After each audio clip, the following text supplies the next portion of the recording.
Hey guys, Mrs. Shelton here. In this specific tutorial, what I'd like to do is walk you through how to go about completing a scoring guide. So this scoring guide can be found in your menu in the dinner section for activity 1, Joe's situation.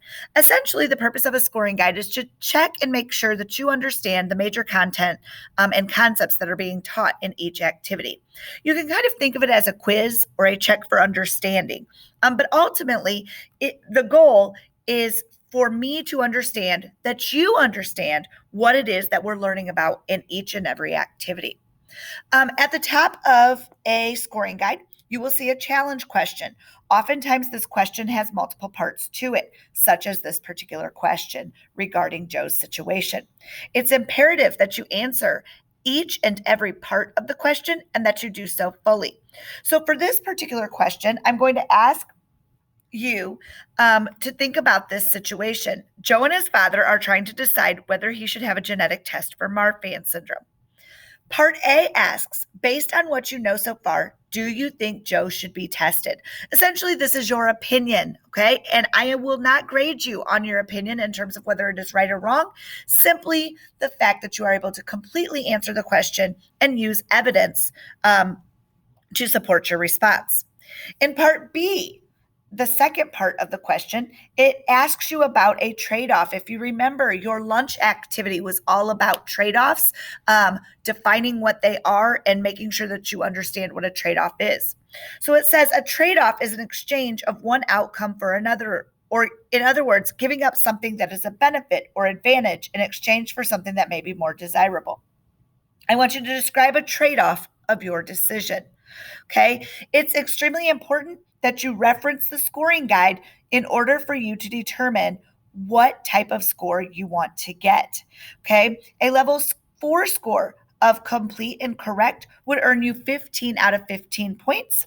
A level 3 score would earn you a 13 out of 15.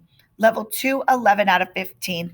Level 1, 9 out of 15. And the only way you will earn 0 points is if you respond with a zero with a response that is missing, illegible, or irrelevant.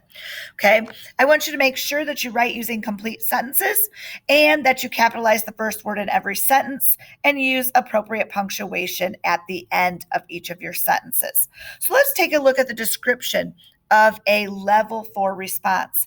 In a level 4 response, or a perfect response, which we refer to in science as a complete and correct response, you as the student will provide a clear and relevant choice with appropriate evidence and reasoning, including both of the following. So in other words, you're giving me your opinion, okay? You're providing evidence as well as reasoning for that evidence, and you are including a thorough description of the trade-offs of the decision, as well as reasons why the alternative was rejected. A score of a level 3 means that you are almost there. And in this type of response, the student provides a clear and relevant choice with appropriate and sufficient evidence and reasoning, but one or both of the following are insufficient, meaning the description of your trade-offs. In other words, you don't tell me what the trade-offs are or the reasons why the alternative choice was rejected. Okay, so it's very important that you read what type of level score you get in order to craft your responses. Below, I have created examples of level 4 responses so that you could look at what it is specifically I am expecting in your writing. So let's just focus on a level 4 response for this particular scoring guide. Again, let's recall the question was two-parted, and I wanted to know what your opinion was. Do you think Joe should be tested? Then I wanted you to think about the trade-offs and describe a trade-off of the decision. A level 4 response would sound something like this. In my opinion, Joe should consider being tested for Marfan syndrome. Since Marfan syndrome can be deadly for some people, it's important to know what Joe can do to stay as healthy as possible. Perhaps Joe can still play another sport besides soccer. Also, Joe may want to have kids one day, and he needs to know if he may pass Marfan syndrome on to his kids.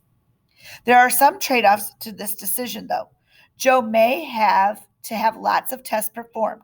This may cost lots of money. If Joe does have the test performed, he may realize that he does have it and he may have to give up playing soccer. Even though he can't play soccer, though, he could choose a safer sport, but at least then he'll know. So that's an example of a level 4 response.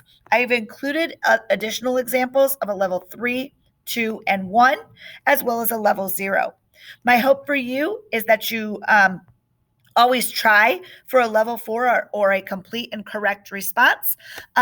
And I just want to remind you that you may not copy and paste or utilize the words in these examples that I have provided for you. As always, plagiarism will not be tolerated, nor will any academic dishonesty of any kind. Wishing you the best of luck. Hope this video helps. Have a great day.